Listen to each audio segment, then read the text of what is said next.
After 10 episodes, Starfleet Academy Season 1 is over. And I'm glad, because honestly, they might have just delivered the strongest first season of any Star Trek series. Though, when this promo picture was released, people were calling this Star Trek 90210 and decrying the series before the first episode was even out. Now that it's over, the question is simple. Did Starfleet Academy actually work? And the answer is yes, but with some things to work on. See, as much as some fans would like you to believe, there is no perfect series of Star Trek. However, in Starfleet Academy, they delivered something fresh while remaining true to the core of Star Trek. Between our new characters, life or death crises, a villain chewing the scenery, and a finale that hits all the right notes, this show proved its Star Trek chops and shows that people who created this show understand what Star Trek is all about. It's about people, and it's about hope. So in this video, I'm going to look back at the first season as a whole. What worked, what didn't, the characters that stood out, and why, despite a few flaws, I hope that this show has a very bright future ahead of it.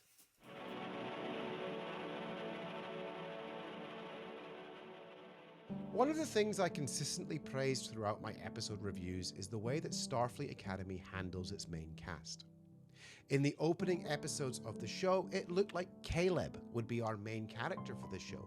And whilst the season starts and ends with the story of him searching and reuniting with his mother Anisha, this was an ensemble show with all of our cadets getting a chance to shine. And over the course of the season, we've seen each of them evolve in different ways.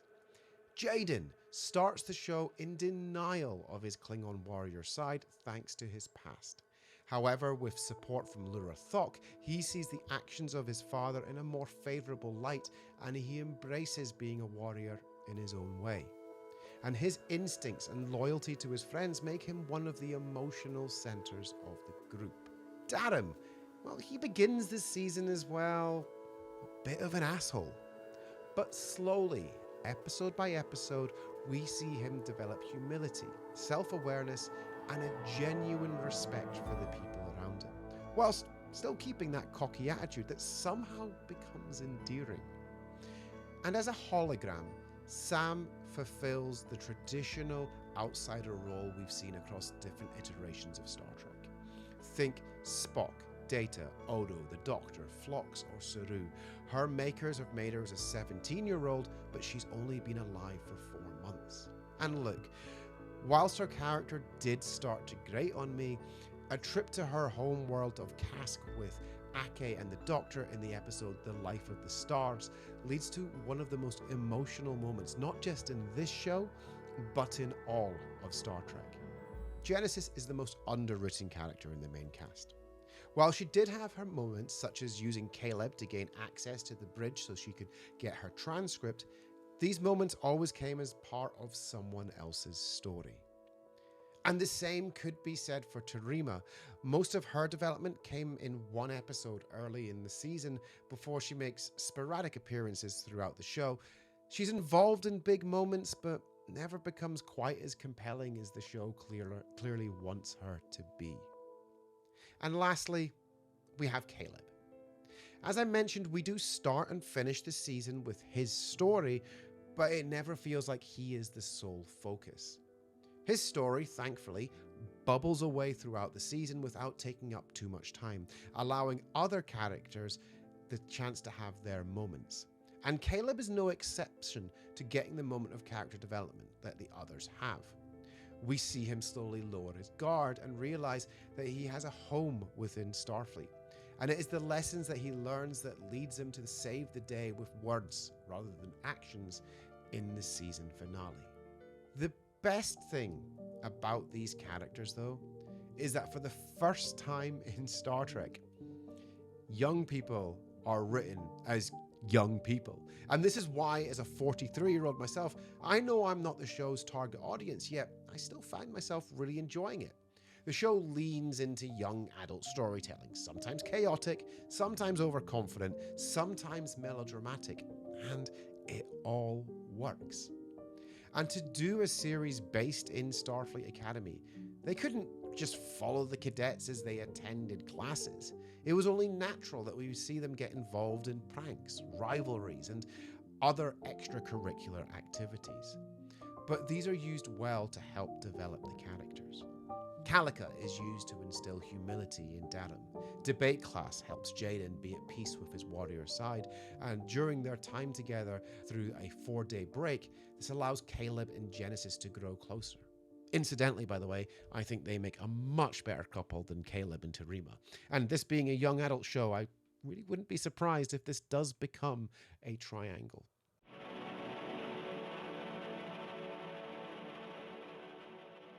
One of the reasons the cadets get to shine is the strength of the rest of the cast, specifically the teaching staff. And we are lucky that we have Holly Hunter's Ake at the center of this. She carries the authority you'd expect from a Starfleet leader, but also the emotional complexity of someone responsible for shaping future officers. As a captain, she leads, but as a chancellor, the shoes come off and she becomes a teacher, a mentor, and a confidant to the cadets, able to guide them through their academy journey, whilst also able to be firm and reprimand them when necessary.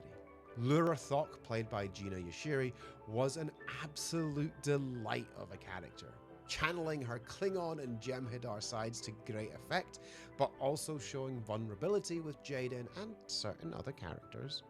Oh, and as for there being a female Jem'Hadar, it's 800 years in the future, just get over it. And then, of course, there's Jet Reno, who might be one of the best unexpected carryovers from Discovery.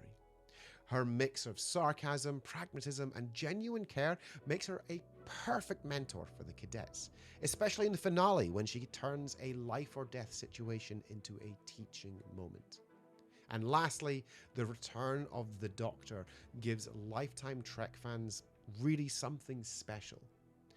Robert Picardo slips back into the role effortlessly, and his interactions with the cadets feel like a natural continuation of the character we knew and love from Voyager and from Prodigy.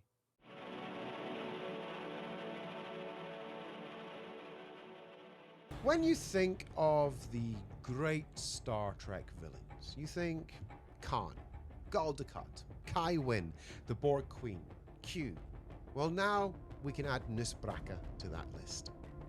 What makes Braka work is that he isn't just evil for the sake of it. He has a rich backstory that is revealed in the season finale, which gives depth to his motivations and performance. And honestly, it's just a pleasure seeing Paul Giamatti have a lot of fun with this character and really chew up the scenery. And his chemistry with Holly Hunter just elevates every scene that they share. And by the time we reach the finale, when Braka reveals his plan and frames it as a movement against Federation dominance, the parallels to real-world politics become pretty obvious. Star Trek has always tackled contemporary issues through allegory. Look, sometimes subtly, sometimes not so subtly. I am black on the right side.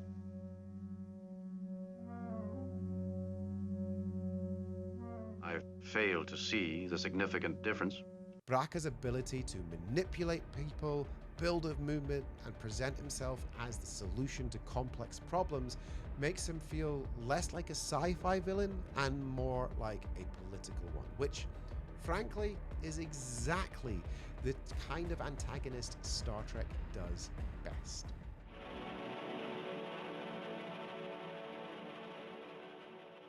One of the biggest questions surrounding this show was whether it would actually feel like Star Trek. And by the end of the season, I think the answer is yes. Because when the finale arrives, the solution, it isn't brute force. It's teamwork, problem solving, and the cadets combining their individual strengths to overcome a seemingly impossible situation. In other words, a very classic Star Trek ending. Oh! And don't forget the very Star Trek appeal to your better side with Caleb's speech to his mother Anisha about how Starfleet has saved him. Watching the cadets work together to disable the minefield and save the day felt very reminiscent of moments from The Next Generation, Deep Space Nine, or Voyager. When it leans into what makes Star Trek unique, it really works.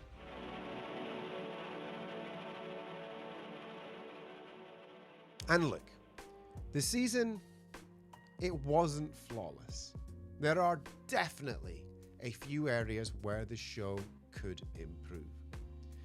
At times, it feels like there is a gulf in acting ability between the cadets, where both Sandro Rosta and Keris Brooks, Caleb and Sam, are fantastic. Zoe Steiner's performance feels flat and one note. Also, this is the highest budget show that Star Trek has produced, yet the planet in the episode Cosine felt like a generic set. And Cask? That was just the Academy set, but in black and white. And sticking with budget, I was really disappointed to see Darum in his true Kionian form in the first episode, only for us to never see it again, even on a visit to his home. I also have concerns about how high they raised the stakes for a finale. During 300th Night, I was wowed by Nus Braka's plan to surround the Federation with Omega-47 mines. But when I watched the finale, I started to feel that actually maybe the scope of the danger he had created was too much, and that the same threat could have been still effective but on a much smaller scale. However, the biggest issue for me is time. And this is more a personal preference, but I wish we had 24 episode seasons again, only for us to have more time with these characters. However, this is such a nitpick, since in the 10 episodes we had, they managed to tell the story they wanted to tell, and they did it well.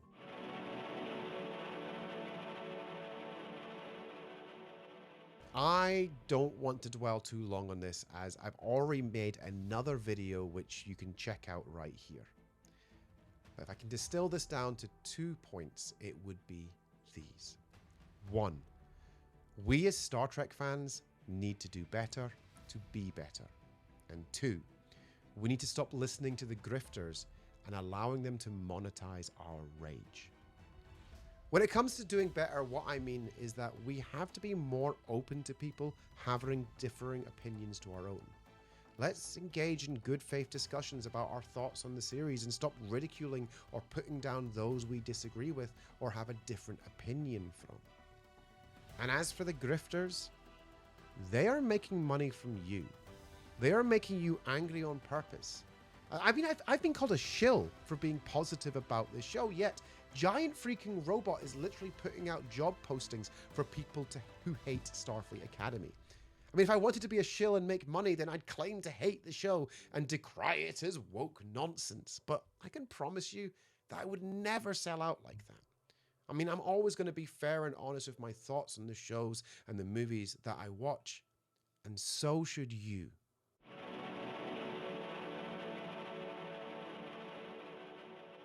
Overall, Season 1 of Starfleet Academy isn't just a strong start, it's the most confident first season we've seen.